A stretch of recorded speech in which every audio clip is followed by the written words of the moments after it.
Okay, up it's 6:15 on Monday evening, which means it's time for the gardening Q&A from the Get Out and Grow Fresh Air team. And today we're going over to Central Portugal. But just before we do that and talk to Jazz over at Quinta Essencial, let's find out how the team's doing. John, of course, away on holiday. Hope you're having a great Easter, John, when you see the replay on this. Anna, how are you today? Yeah, I'm doing good. Had a sort of chilled out day today, I think. And yeah, weather's not looking too bad. It's sort of mildish up here, and sort of in the double figures, but not quite summer yet, but not far off, I'd say. But yeah, good. all doing Very good. And how many Easter eggs did you eat? I think I did make a start on one. I think I've got about two possibly. So first one started today, and yes, I think I had a lint one, which is my main one. So yes, I tend to say save them on the whole and then forget about them. So yes, I'm making sure they're somewhere I can find them easily. So very restrained. That sounds lovely. A lint Easter egg. Very nice quality stuff. Great. Okay, we're looking forward to talking to Jazz. But before we go there, let's see how the head gardener's doing. Lee McGrady, how are you? Good evening. Yeah, doing well. It's been a beautiful few days here in Lisbon. Got some great temperatures. Hit 30 over the weekend. This evening's been nice, but it's got a bit cold with the wind. Apart from that, I'm not complaining. And how many Easter eggs for you? I don't do Easter eggs, Carl. I've got my Easter beer and Easter cigarettes. I'll drink for the baby Jesus. Traditional Easter beer and cigarettes. Not heard of that before. Eric's here in Mexico this afternoon. Boa tarde todos. Louise is here too. Boa tarde todos from you as well. Looking forward to seeing Jason's place again, aren't we all? As is Mark as well over there in Norfolk in the UK. Well, I think that's where he is anyway. So another boa tarde from Mark. Looking forward to the tour of Quinta Essencial. So let's not hang about. Let's get over there and say hello to Jazz. How are you, mate? Oh, we need you unmuted. Evening, guys. How are we doing? Very. Yeah, so good to see you again. We were trying to figure out, weren't we, when it was the last time we were a year ago, right? Around about a year ago, yeah. Thanks very much for having us back. We really enjoyed the show, and we've got a lot from it. And so, if we can give something back, we're always happy to give it our best shot. Well, people, thank you for being here, and people are excited to see you. Those people who are, thinking a little bit off grid, living the good life, getting out into Central Portugal, living a slightly more rural existence, growing their own food. You're the man, I think, to refer to on this. Sharon's here as well. This evening. A windy one in Sintra tonight. Batten down the hatches here in Sintra. It's windy over there. So your weather looks beautiful, Jazz. I mean, it's lovely clear skies. It is getting a little bit windy. But we've got some rain coming in the next couple of days, which is actually quite looking forward to. Try and get as much water into the land as we can, because you can't grow anything without it. But yeah, other than that, yeah, beautiful spring days. Everything's blooming into life. Just finished pruning all the grapevines. Did it for the first time probably about 6 weeks ago. But everything now is, look at you, all just bursting in. Yeah. And so we got 350 vines here. All right. So here, everybody, the place to look, if you want to open up another tab and you want to like what Jazz is doing, it's not just Jazz on his own there. He'll tell us about the crew, I think. Absolutely. But Quinta Essencial is what you're looking for. Can you give us the overview and a little bit about yourselves? Who's there, Jazz? Okay, so we're like a small family-run quinta in central Portugal. We have just over a hectare of land, and there's myself, my amazing partner Oriel, and our 2-year-old Aoife. And we all have our role to play in making sure that everything sort of can tick along. So I tend to do infrastructure, dreaming. I do a lot of dreaming and infrastructure and lugging stuff about.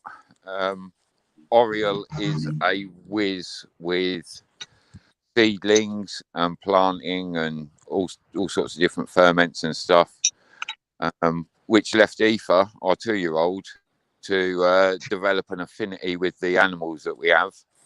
Beautiful. And she's actually the only one who can lead the sheep anywhere. But she's Welsh. She is Welsh, so I don't know if that's a thing, but there's definitely something going on. Yeah, and here are a couple of them on the screen now, the slide that we made for the show. Can you recognise which two these are? You got your Lamborghini tractor on the left and a couple of your sheep on. Who's that? Well, it's definitely Margaret and Barbara. Excellent, very good. I'm happy to show you guys anything you want to see. And so up here, we've been building no-dig beds, planting vegetables. Yeah, we've got lots of things going on. We've also got the Polytunnel, and then down the bottom, if people want to see, we've just taken on 30 Padres Portuguesa chickens with an egg mobile that I built, and we've also got the 3 lambs, the 2 I mentioned before, and obviously Eunice. And so it's up to you guys. What do you want to see tonight?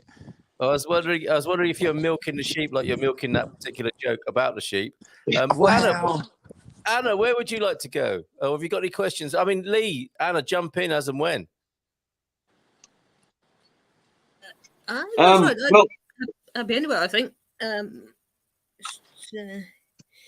think you've up by the veg patch there, you, Jason. So should we just start with the veg? Okay. And work our way down the hill. Why not? And so, as you know, we're trying to grow as much veg as we can here. We're very inexperienced, and so we're giving it our best shot. But at the top of the land, starting up here, we've got a brand new no-dig bed that Lee actually saw me build, I think, or build some of it. And so what we've done here is the chickens have been through first, and they've like scuffed all the ground out and got rid of pecked all the weeds, but they've left all the roots in, and so the ground stays aerated. And then all we've done is I've come and piled 6 inches of organic material and a load of wood chippings from wood from our land. And so this all holds in moisture really well. And at the moment, we're just using this. We're planting some lettuces, some beetroots. We've got some kidney beans up the back there and a few marigolds as sacrificial plants to keep aphids and stuff like that down. Questions already, Jazz. We need to know about sacrificial plants. We've got 3 peas in a pod saying, good evening, green-fingered friends. OLP from Oregon in the US. Hola to you all. And the first question of the evening, how do you start no-dig beds? Was that difficult for you to watch, Lee? No, it wasn't, because I appreciate what Jason's doing, and there's a time and a place for everything. And for Jason, he feels that no-dig beds are the best way to go. And I can see his point of view, because he's creating a stockpile of food for himself and also for the market. So he's working on a different gardening ratio than I am. So, yeah, he's doing the right thing. He's doing it well. That's the difference, you know. I didn't see a bit of cardboard there loitering around and soaked up the water. It looks nice and tidy. Yeah. So the chickens go in first to answer this question, Jazz. Yeah, I'll tell you. Why don't we start there? But none of the chickens are in at the moment. They're roaming around. But it all starts. So I've got what I call the chicken tractor. And so the chickens generally stay behind this fence, but they're out on an outing today. And so it's a controlled area. And they'll be in here for maybe 3 days, scratch it all out. And importantly, they lay down some fertilizer. Yeah. So this is where we've just moved them from. And it's like you can see where they've scratched it. This is all plantain. That's okay. That's good. You can cover that up. But they go in first, and they do that job that a rotavator would do. Yeah. But not in such a heavy way. Not as aggressive. Not as aggressive, yeah. And so what I then do is come and put, I don't know, there's probably 2,000 litres of compost in there and 5 or 6 inches of wood chip. My goodness. And Did you have that delivered? Is that or did you make it? no, we're lucky enough we can make it here. We bought a chipper, and we have a lot of prunings from the olive harvest and from the chestnut trees in the bottom part of the property. And so traditionally this would all be burnt. And so we had to think and did a lot of reading on it. And it's actually a really beneficial resource. And so you're kind of closing the carbon loop by not burning and releasing carbons into the air. I can put it on my land and use it as walkways. And instead of something as waste product, you're actually starting to use it as a resource. Yeah. And it's being gentler to the environment at the same time. And it will eventually break down and become a good become a good mulch for the ground as well. So it's beneficial. The good thing about mulch is, so it's very easy to get nitrogens and things like that. So I don't know if you can see here, but I've got the remnants of a pile of well-rotted goat manure that I bought off of a friend who lives just by the lake. And so that can just sit there, but that's bacterial based, and green waste is bacterial based. When wood rots down, it breaks down with fungus. And so you need those two things in a really good balance to start making good soil. And so I'm not really growing vegetables. What I'm trying to do is build good soil.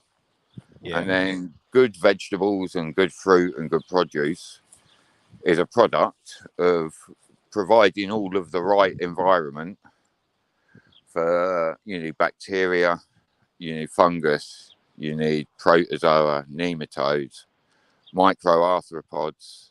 And then if you can get to birds and mammals and get a complete ecosystem working within your place, that's what it takes to have good soil, and then things will thrive. Beautiful. And it's one of those things that it doesn't matter what scale of land you've got, everybody can do something, and you do something in your back garden, and all of these little green spaces start holding hands and joining up, and all of a sudden we've got a lot more green space. It's healthy, it's viable, it's sustainable. We've talked about this before on the podcast, using hugelkultur when you're starting vegetable beds, by burying your thicker green organic waste, by burying your branches and burying leaves and burying anything that we find in the garden gets put into the veg bed. Ours was so sandy, and we've just rotavated it and turned it all in and mulched it all up, broke it all down. And Jason's doing the same thing on a bigger, more industrial scale, using animal matter as well, and he'll get quicker, better results by doing that. You need friends with goat poo, by the sound of it. So that's when you've got a good friend is when they sell you their goat poo. And Anna's go on, Anna. We've just had a message just coming from Nina and Henry in the UK. Just wondering whereabouts in Portugal is it? So we're slap bang in the centre of Portugal, by Pedrogo Grande. Yeah, it's about 2.5 hours drive from Lisbon. 2 hours drive from Lisbon. 2 hours drive from Lisbon. And the same to Porto. If you draw a triangle between those three places, we're roughly in the centre. All right, that locates you. Anna, you had a good question that you wanted to ask yourself as well, I thought.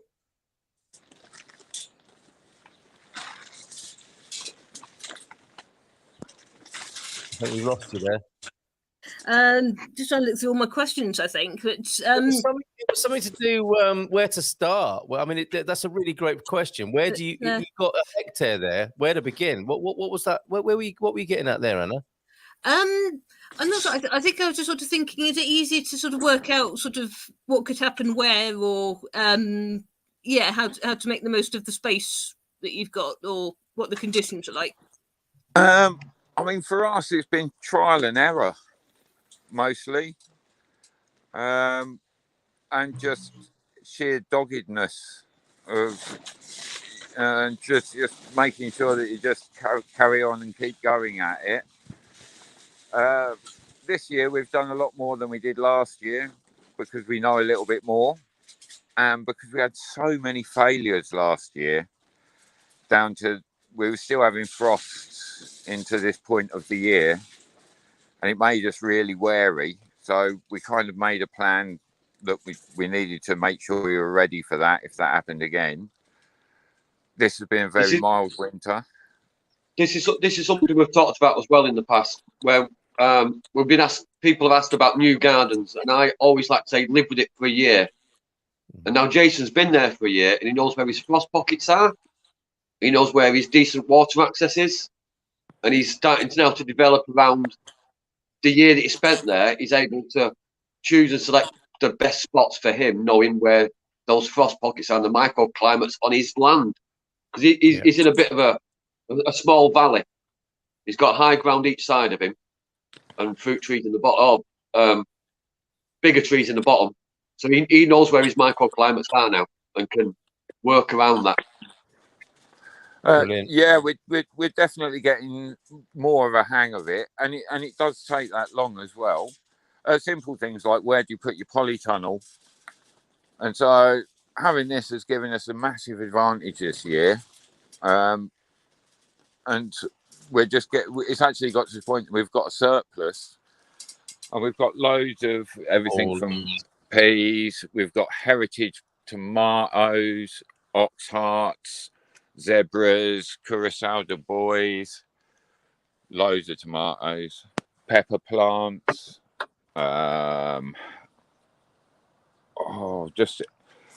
these are potted on. And so we got lots of different stages happening this year, whereas last year we were just like trying to get something in. Beetroots ready to go. What are they? Melons ready to plant out later in the year. Lots of lovely. Thank you. There's lots of lovely plant pots there, Jason. I know, mate. I was very kindly donated those by a local businessman. It was like, they're welcome back any time. Well, I've got a load more for you already. It's not just that. I can repot them on as well. Oh, look at this. Hold on. Let me just zoom. Let's just zoom in there again, Jazz. There we go. He's all right for now. There's some big boy plant pots there. That's my idea of community. And I saw you had a marigold there. You were talking about sacrificials before. This is the ones that you plant in that you're looking for the insects to eat. And you got one of them just there, I think, haven't you? Do you put them strategically around the plot? So, like, one of the great things about the Polytunnel is it gives us we can get a few things started earlier. Yeah. And in truth, I'll probably have to take the cover off of this at some point, and I'll change it to a shade. Oh, really? Because it will start getting too hot in here. But we're doing really well with our tomatoes. There's a marigold. Yeah. And then all the way down the middle, we've got basil planted. It's just starting to come up there. Beautiful. And then more tomatoes, cucumbers, peppers. I think all these are cucumbers. And then just loads of herbs. But marigolds just at the end of everywhere. Basil's really good in amongst your tomatoes. That repels pests as well. What's the I can almost feel it. I cannot. If anyone spent any time in a polytunnel, they'll know there's a certain smell that comes with it. Yeah. Looking at Jason's pictures there, I've got the sense of the smell. Just it's making me smile. Yes, you're a very tidy gardener. Those beds are beautifully made. Is that a concrete edging you've got on there? So I've just got those in there at the moment, just to contain everything. Yeah. But eventually, when we can produce enough mulch, these will come out, and the mulch pathway will go in, and it's all going to be organic matter. Okay. And we're trying to have as few outside inputs and use as many internal inputs as we can from the actual land. And so it's going to take time. It's going to take a little bit of time. We've given a jump start by buying compost, but I can only produce so much mulch. And realistically, you can only do what you can do. And that's what we found at the end of the year, is you're better off trying to concentrate on doing a couple of things and getting them nailed down. Yeah. And try not to spread yourself too thin. Yes. Because, great advice. I work quite hard. My partner works tirelessly. We've also got a 2-year-old, which brings its own unique challenges when you're trying to do anything. And so the thing we've learned after a year of doing it is you really have to have a clear plan of what it is you're trying to achieve, and really set yourself some like even simple things like budget, because it's very rare you can do something for nothing. Yes. Realistic time frame, but actually have a plan and then see it through is a big part of it. And then trying to link lots of little things together. Brilliant. I think we've got another couple of questions for you. Anna, over to you.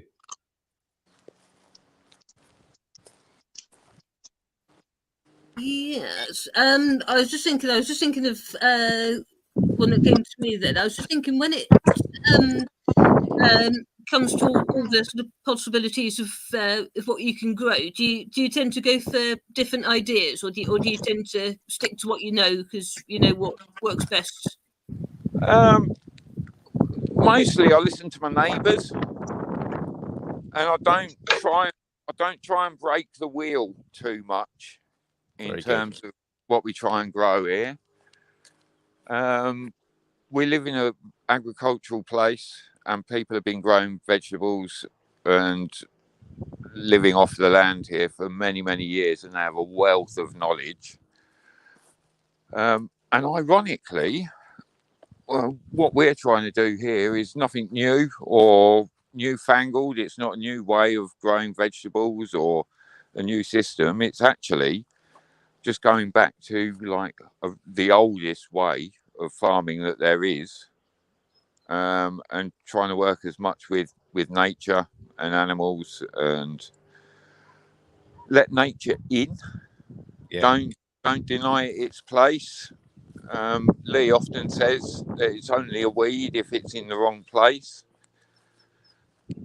If you open up your parameters on what's a weed, and whether that's just because it's unsightly or you don't like it, or if you start looking into what it's doing for your soil, doing for your microclimates on your land, people might be a bit more inclined to leave a few bits, you know.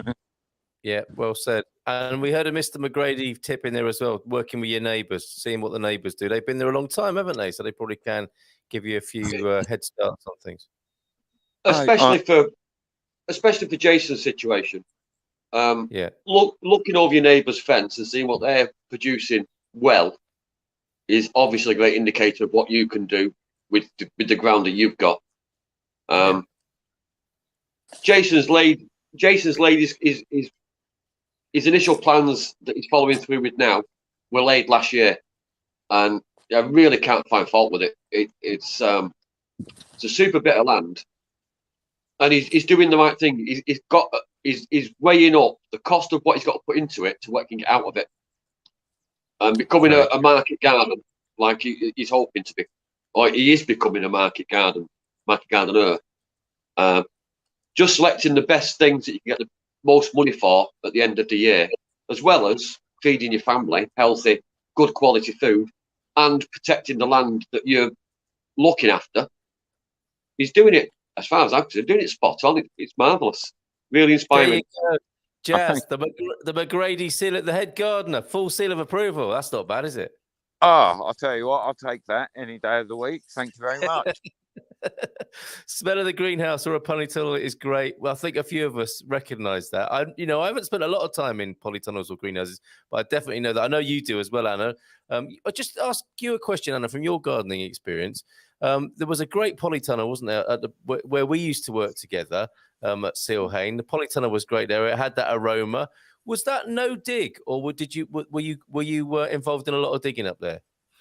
I'm trying to remember. I know we did do some weeding up there, I think. So I'm not quite sure if I'm just trying to remember actually, because I remember we sort of grew all sorts of the good old nasturtiums in there as well, and I'm trying to remember, because I'm trying to think if we did move things around a bit, or if we just kept things in the same place usually. But human effort rather than machines. As I recall, they didn't use any heavy tractors or any rotavators up there, did they? I don't think so. I think any time it got a bit I think the only time we had to use I was going to say drastic measures was when we had it was a particular plant, I think we used to knotweed, was it? I think it was something along that kind, or I think it was I want to say hogweed or something like that. I think it was. I think there was something that did need chemicals, I think. But yes, I think that was left to the professionals, I think, because they knew what they were doing. So Lee's giving you a nod there. Thanks, Louise. Nasturtiums are sacrificial plants for Louise as well at this time of year, especially to attract the caterpillars away from the new seedlings. And in a polytunnel, great but renowned for getting hot in summer. Easy to keep cool though with the doors wide open, and it blows away the flies. That's a simple pest treatment, isn't it? It's a wind tunnel to get rid of them. I don't know if you use that. So later in the year, it'll start getting too warm, and I'll take that cover off. Yeah. And I'll replace it. So we have like the big, they're called Panos, that you use for collecting your olives when you pick your olives. Oh, yes. Yeah. And they're really good, UV resistant wise. And you can put a shade, because the bigger problem I've got is I don't want my tomatoes and my cucumbers to cook. Yeah. While they're on the vine. Yeah. So it'll probably only be another month, and then I'll change that and I'll have a shade over there instead of the plastic, because I'm trying to get rid of humidity then rather than create it for the seedling environment. Oh, it's all go, isn't it? Let's be such a different atmosphere then. Eric's appreciating your EROEI, your energy returned on energy invested, an important consideration in the market garden, obviously. Absolutely. Where are we now, Jazz? I think we've moved on to see some animals, haven't we? Yeah, I've just come down into the pasture. So I don't know if you can see the sun's right there, but that's our happy homestead. Beautiful. Called Maxine. And then down here, this is where we've currently got the sheep. And so what we've got is 50 meters of electric netting, which is really nice and easy to move around. And then down here we have a solar charge energizer, which powers it all. And I just turn it on at night because we get a lot of stray dogs and stuff like that, and it'd just be heartbreaking to lose these guys. And they come through, and they've already been through here, and you can see how they've nibbled all the grass, really nice and short, left the tufty bits. Yeah, everybody has their choice. That's their job, is it? There is to nibble your pasture, right? And so they come along, they eat, they lay down a layer of manure, and then after that we've got the chickens, and they follow through where the sheep have been, maybe 3-4 days after. And so these guys are getting a new pen tomorrow. It's arriving from, there you go. Do you want to go in? Is this one of the there we go. So they haven't all got names, have they? No, they're all either called Brenda or Brendan. Yeah, obviously. our original Petroglyph Portuguesa is called Brenda. Okay. And so to my daughter, they're all either Brendas or Brendas. Now, can we just touch on the breed of chicken that you bought, Jason, and why did you select that particular breed, mate? Okay, so these guys are Petroglyph Portuguesa, and they're a traditional Portuguese Iberian breed. I think there's the same kind of chicken in Spain, but they're an original homesteading small holding bird, and so that was called a dual purpose bird, which means that you will get a certain level of eggs from the hens, but they'll also grow and attain a certain weight as a meat bird at a good and steady rate. And so they're an animal that's designed to be in your backyard. And I'm sorry if there's any vegetarians, but it's easier if your livestock is in the field rather than in a refrigerator as a small holder. Yeah. Because then you don't have to have so much of an energy input into refrigerating and freezing things. And so these guys are good for both. And so I've got some egg laying chickens, and they'll pump out 300 eggs a year. These guys will maybe pump out 170. And so they're not an egg factory and they're not a meat factory. They're a proper heritage breed chicken, like a farmyard chicken, rather than what you'd see being solely used either for egg production or meat production, which we think is healthier for us. Yeah. And for the birds. What really surprised me was the goal weight for each of the chickens. Could you just give us a rundown on what you intend to harvest them at? Well, I've been told that they can go to a meat weight of 3 kilos. But the other thing is that their eggs are really prized as well, because of the old breed. And so there was a time that everybody would have had these. But in order for supermarkets and for people to be competitive and to bring the price of eggs down, over the years, the chickens that they use to do that have changed from what you would keep in your back garden. Mm-hmm. And so we went. There are some other breeds which will fill that role, but we specifically went for the Petroglyphs because they are particular to this part of the country and this part of the world. And so they're perfectly adapted to foraging where I'm living. And so it seems pretty foolhardy to, like I say, break the wheel and go for something radical when a perfectly simple solution already exists. Yeah, quite right. From the little bit of research that I've done on the breed since we talked about it, they have quite a high calcium level in their eggshell as well. The eggshell contains a higher calcium level than a shop-bought chicken egg. So even the leftovers from your lunch, the eggshell, is a usable product in the garden. Yes, which I found quite a bit of fun. It tickled me to think that we've gone from using these quality birds at Jason's rearing in a nice environment to cage chickens where even the shells are wasted and pointless. You know. yeah. Well, a lot of it becomes a lot more viable if everybody just realised that it's, don't get me wrong, it's a bit of work looking after 30 odd chickens.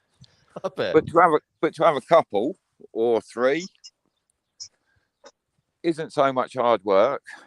It's quite rewarding, and you actually, you get something which is not only saving you money, but is better for you. Yeah. And that's the thing. Well, it's like watching. I'll tell you what. It was watching this show that inspired us to do any of this. Wow. It really was. I think you. I think you already had it in your mind to do it. I think we've just helped along the way because what you're doing is it's quite special. Yeah, I appreciate it. Oh, Absolutely. thank you. But no, thanks for all the help. It's we will come back to you in a minute, Anna, because I know you've got a really great question for Jazz. Helen Isaacs, so proud of my nephew. How about that? I'm guessing that's you. I love you, Auntie Helen. Looks amazing. Looks amazing, Jason, mate, from Pete. And Jazz, are you also more interested in old seeds, versions of plants, for example? Yeah, you mentioned heirloom before, didn't you? I think with tomatoes, for example, the difference between modern watery tomatoes and old-fashioned versions. Some proper beef tomatoes. I think you mentioned those, didn't you? Yeah, and so a lot of things we went to an organic seed supplier.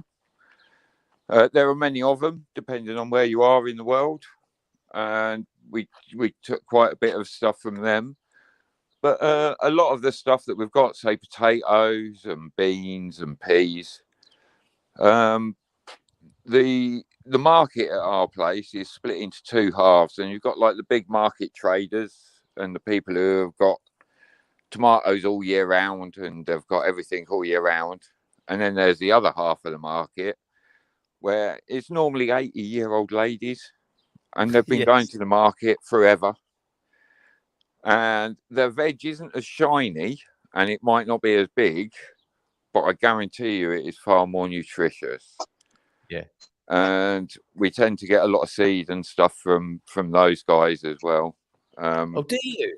What, you buy the fruit and veg and then take the seeds out, or you're actually trading seeds with them? No, they give us seed, or we can buy seed from them at the right time of the year. How else do I know when to plant it all? Yes, the old ladies at the market let me know. Yes, isn't that amazing? So you've made friends with all the old ladies at the market. Is that Pedrogo Grande Market and Pequeno as well? Pedrogo Grande is a great market on a Monday. But any of the market, what my experience is, any of the markets, they've always got a really great place for buying plugs and cuttings and seedlings. And the markets always have that kind of section where they've got like commercial market traders, but there's also lots of local suppliers. And if you see people and the veg doesn't look quite so shiny, maybe go and have a look and just see, because it might be better for you. Yeah, Pete's a big fan. Beautifully misshapen veg at the bottom of Fundao, our local market. Same here in San Martino, buying some of the stuff from the smaller producers and some of the older producers, as you've quite rightly said. Top tip, Lidl are now doing a great electric water pump, everybody. Middle aisle, €4. My goodness. Okay, that sounds good. And we'll come back to your question about bigger pests than flies, Pete, because I think other people had the same concern about that, especially after seeing that and getting rid of ants video. I don't know if you've seen that. 3 peas in a pod, good balance of small holding and animal husbandry. Jason, Anna, you had a great question. Let's go to that one. Sorry, which one was it? I think I might have posted 3. You've got loads, haven't you? Is there anything that you would like to grow along that theme? I think you were going to ask, Jazz. Yeah. Is there anything that you'd like to grow which you haven't done so far, or is there anything that you have grown that's either gone better than you expected or had any unexpected results or anything along those lines? There's lots of things I'd like to grow. I'd like to grow avocados, for example, but they take a lot of water. And so I would like to plant one, but you know that thing of being here, I still haven't quite found the right spot to put one. But other than that, we're going to plant some grain later in the year. So the idea of the sheep and then the chickens is that's getting the land ready. And then I'll put some organic matter over the area that they've been, and we want to try and grow some grains, so maybe some rye. We're also maybe going to try and grow some milio to feed the chickens, so then we've got less outside inputs and we're taking more to continue the chain of what we're doing within the area we have. What is that? Is that your own corn, milio? Yeah. See. So, Yeah. here we go. Oh, behold my wheat field. 1 second. Oh my wheat field. This is going to be good. And so this is one of the first places we had the chickens, and we were feeding them on organic mixed grains. Yeah.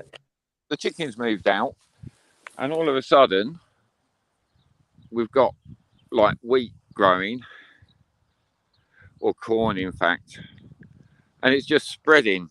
And so we're encouraging it to spread. I'm hoping it'll get away from my olive trees because they don't like humidity too much. But it's one of those, it just turned up, and we're just trying to encourage it. But down here in amongst the chestnuts, a really good companion plant for chestnut is rye. Yeah. We're really lucky. There's a flour mill 4 kilometres away in the next village. And so we're hoping that we'll be able to see how the process for getting that turned into flour is. And, you know, we're just trying to... We can't be self-sufficient. All we're trying to do is provide as much for ourselves through our own endeavours and through the natural resources of our land as we can. And every time I can spend 10 minutes rather than spend 10 pence. That's kind of the equation I make on it. And so, very good. Man, you're dreaming, and your logic is so brilliant, and it's been it's something we've talked about before as well. When we've said about self-sufficiency is a dream, you're never going to really achieve that full self-sufficiency. You've always got to buy stuff in. So Jason's got the right idea of aiming for the higher price crops that he's going to spend his most on, and then he can subsidise his living by spending less and taking less out from the outside and bringing it in. It's on the gasoline, it's a lesson I've tried to live all the way through my gardening as well. So it's a great way to do it. Yeah. What was that? There's things I have to have. I have to have petrol, diesel. Yeah. And when people talk about being self-sufficient, I don't know many people with a salt mine on their land. Or an oil rig, for that matter. And it's like it's a really basic human need. Yeah. And when you're going to be self-sufficient, it's probably one of the hardest things that you can provide for yourself. So the realization of that, it's like, well, you can't ever truly be self-sufficient, but the more that you can do, you know, it's double beneficial. You're helping yourself out, and you're also helping dare I say it, the planet out. Your neighbours might like what you're doing, do something similar, and that's the sort of catalyst that we're hoping is going to happen. And it's just get on with it, see what you can create, and be prepared to fail many times. Well, one of the great things that I've got of speaking to and being in contact with Jason regular is it's inspired me to go back and look at that, what I'm taking out and what I'm putting back in again. And it's a lesson we all need to keep refreshing our minds all the time. And he's going to leave the land in a better condition than when he bought it. When he eventually passes away and turns to dust, the land will be in a better condition than when he took it on. And that's all we can really hope for. Yeah, absolutely right. Absolutely right. So a couple of things. I mean, can you believe it? It's 7 o'clock already. We're getting towards the end of the show here. We'll run over for a couple of minutes maybe. But apparently, if you want to put Portuguese lawyers on your farm, a good place for those avocados is on the drainage route from Fossa. However, I think that's probably avocado rather than Portuguese. Phil Ruff. Yeah, but what is the best place for a lawyer on a Portuguese farm? We found slender wild 6 feet under. By the gate. And giant wild rye on the homestead in Orbidosh. Phil, fellow homesteader here. Great to see you and Maria at the weekend, Phil. Look, a future breakfast. He's going to forage his own breakfast on his own land there. Wild oats and wild rye. Good, Jazz. I said it's all about the muesli, Phil. It's all about the muesli because they'll be knitting their own soon there. Question for Jazz. How are you going to harvest the wheat, Jason? And Phil would want to know as well. Was looking at attachments from my tractor. Is a little bit small compared to the Lambo.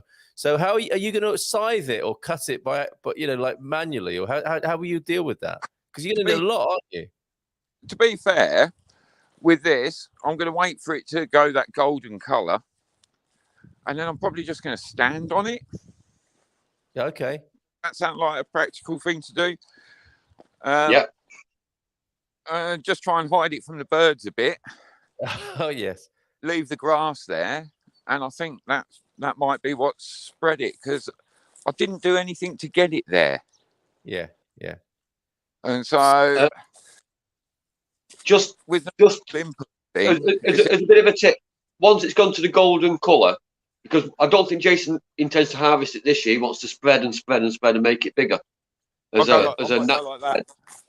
So it's going to reseed itself. So just there's a certain point where it goes from being fresh and green to being almost dry and broken, and you can just knock it down with a scythe. You can just hit it, or even with a strimmer, because the strimmer will make those seeds explode further out and further out, and to the point where it needs to harvest it for a crop. You can actually get a bag attachment for a scythe. When you go over it, it sort of filters itself out. I'll send you a link to it, Jason.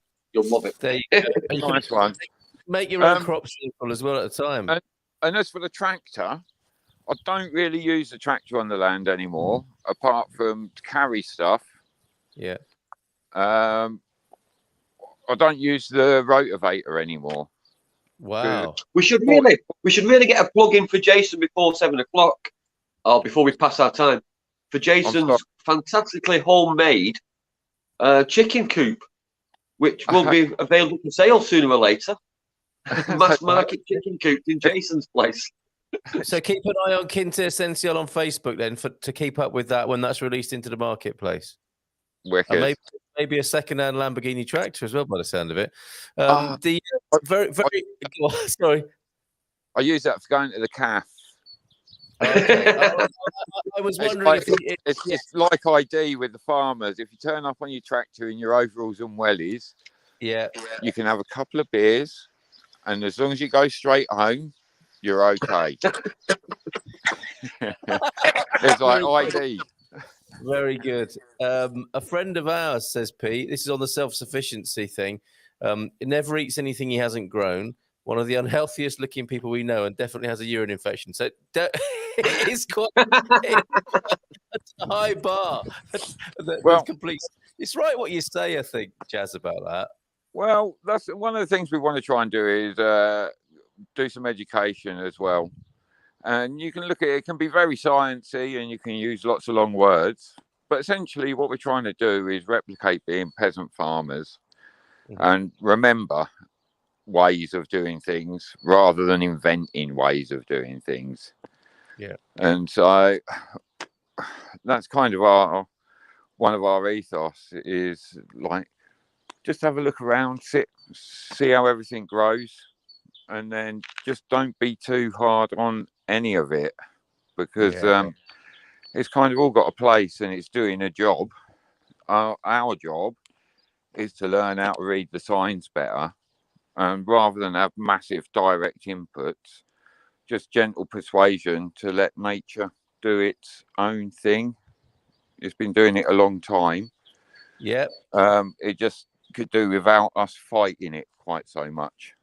Well said. And that's a great note to end on, because we are getting definitely a nice laid back vibe there. The sense of harmony, the sense of peace, truly inspirational. Always great to talk to you, Jazz. Great to see the progress as Mark, Oriel and Aoife are making with a little help from you. It's all looking fantastic. Yeah, you're helping a little bit with the ladies there, chipping in where he can. Please. All the animals are doing well, says Mark as well. So thanks so much. Can't wait till the next time, Jazz. Thanks for having us. We love the show, and like I say, you're a great inspiration to us, and so thanks for having us. We'd love to come back anytime. All right, mate. We'll see you again. We'll see you soon, I hope, and we'll see you next week, of course. In the audience there and chipping in, because it's difficult to tell who's audience and who's a star here. We're all helping each other. That's what's so lovely about this community, I think.